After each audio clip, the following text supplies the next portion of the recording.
तो कहानी है एक अनजान द्वीप की, एक ऐसे राजा की जो इंसानों जैसा नहीं है और उन लोगों की जो बिना सोचे समझे उसके घर में घुस आते हैं। चलिए आज कॉन्ग स्कल आइलैंड की दुनिया में चलते हैं और देखते हैं कि वहां क्या-क्या हुआ। क्या होता है जब इंसान सोचता है कि वो प्रकृति से बड़ा है, जब वो उसके घर में घुसपैठ करता है? प्रकृति जवाब देती है, और इस कहानी में उसका जवाब बहुत ही विशाल और बहुत गुस्से वाला था। तो हम इस पूरी कहानी को 6 हिस्सों में समझेंगे। सबसे पहले देखेंगे कि ये तूफान में छिपा द्वीप आखिर मिला कैसे। फिर देखेंगे किंग कॉन्ग का गुस्सा और जानेंगे द्वीप के बाकी रहस्यों और राक्षसों के बारे में। फिर सवाल उठेगा कि कॉन्ग रक्षक है या विनाशक। और आखिर में मेजर के बदले की आग और कहानी के जबरदस्त क्लाइमैक्स को देखेंगे। तो कहानी की शुरुआत होती है एक साइंटिफिक मिशन से। मतलब इरादे तो नेक थे या शायद थे, पर बहुत जल्द ये मिशन एक मिलिट्री ऑपरेशन में बदल गया। चलिए देखते हैं कि ये सब हुआ कैसे। देखिए, साल था 1973। कुछ रिसर्चर्स ने सरकार को मनाया कि एक ऐसे रहस्यमयी द्वीप को खोजा जाए जो आज तक दुनिया के नक्शे पर नहीं है। एक ऐसी जगह जो हमेशा एक खतरनाक तूफान के पीछे छिपी रहती है। नाम था स्कल आइलैंड। और जैसे ही मेजर ब्लैक के नेतृत्व में हेलीकॉप्टरों का ये स्क्वाड्रन उस खतरनाक तूफान को पार करके द्वीप पर पहुंचता है, तो वो नज़ारा कमाल का था। एक खोई हुई दुनिया। लेकिन उन्होंने आते ही जो किया वो साइंटिफिक कम और हमला ज्यादा लग रहा था। जमीन का नक्शा बनाने के लिए उन्होंने भूकंप पैदा करने वाले बॉम्ब गिराना शुरू कर दिए, और इन्हीं धमाकों ने किसी बहुत पुरानी और बहुत ताकतवर चीज को नींद से जगा दिया। और जब वो चीज जागी तो जवाब बहुत तेज और बहुत ही भयानक था। अचानक एक उड़ता हुआ पेड़ एक हेलीकॉप्टर से आ टकराता है। हमला शुरू हो चुका था। सैनिकों को पता ही नहीं चला कि हुआ क्या, कि अचानक उनके सामने आ गया एक पहाड़ जैसा विशाल वानर, कॉन्ग। कॉन्ग ने उस पूरे स्क्वाड्रन को तहस-नहस कर दिया। वो हेलीकॉप्टरों को हवा में ही पकड़कर मसल रहा था। एक सैनिक को तो उसने पूरा निगल ही लिया। उनके मॉडर्न हथियार, उनकी गोलियां सब बेकार थीं। कॉन्ग के लिए वो हेलीकॉप्टर जैसे कागज के खिलौने थे। पल भर में पूरी की पूरी हेलीकॉप्टर फ्लीट तबाह हो गई। जो भी लोग बचे वो 3 अलग-अलग ग्रुप्स में उस खतरनाक द्वीप पर बिखर गए। और इन्हीं में से एक था मेजर ब्लैक।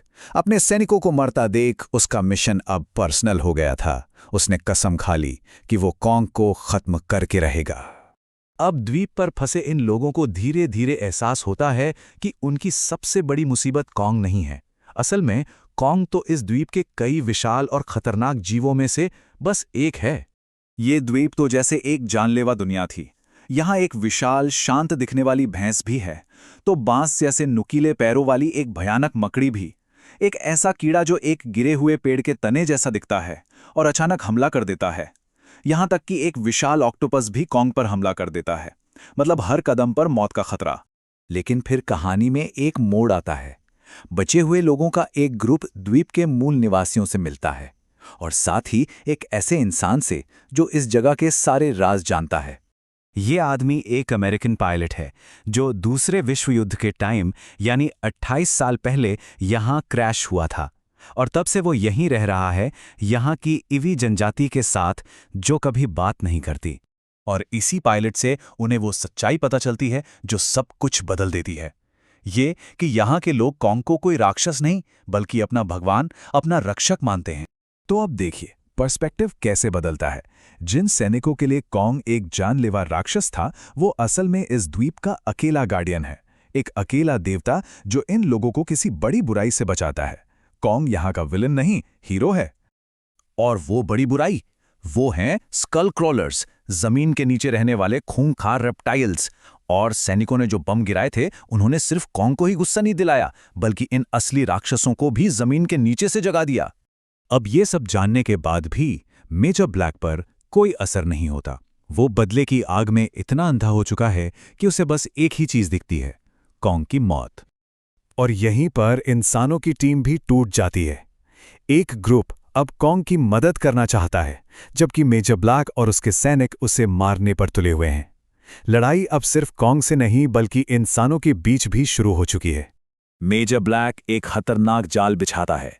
वो एक झील में आग लगाने वाला लिक्विड डालकर उसे जला देता है, और कॉन्ग सीधा उस आग के गोले में फंस जाता है। बुरी तरह जलकर वो वहीं गिर जाता है।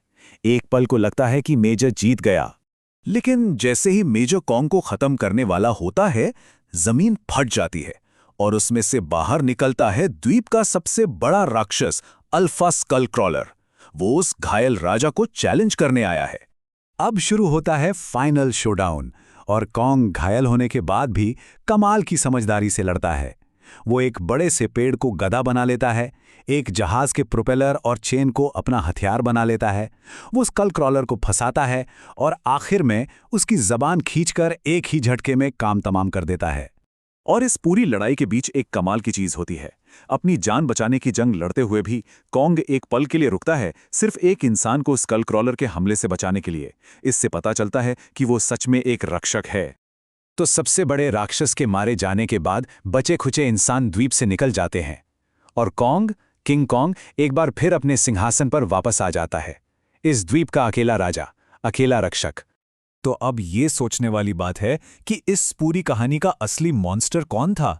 क्या वो विशाल जानवर था जो सिर्फ अपने घर को बचा रहा था, या फिर वो इंसान जो बिना बुलाए अपने साथ सिर्फ तबाही लेकर आए थे?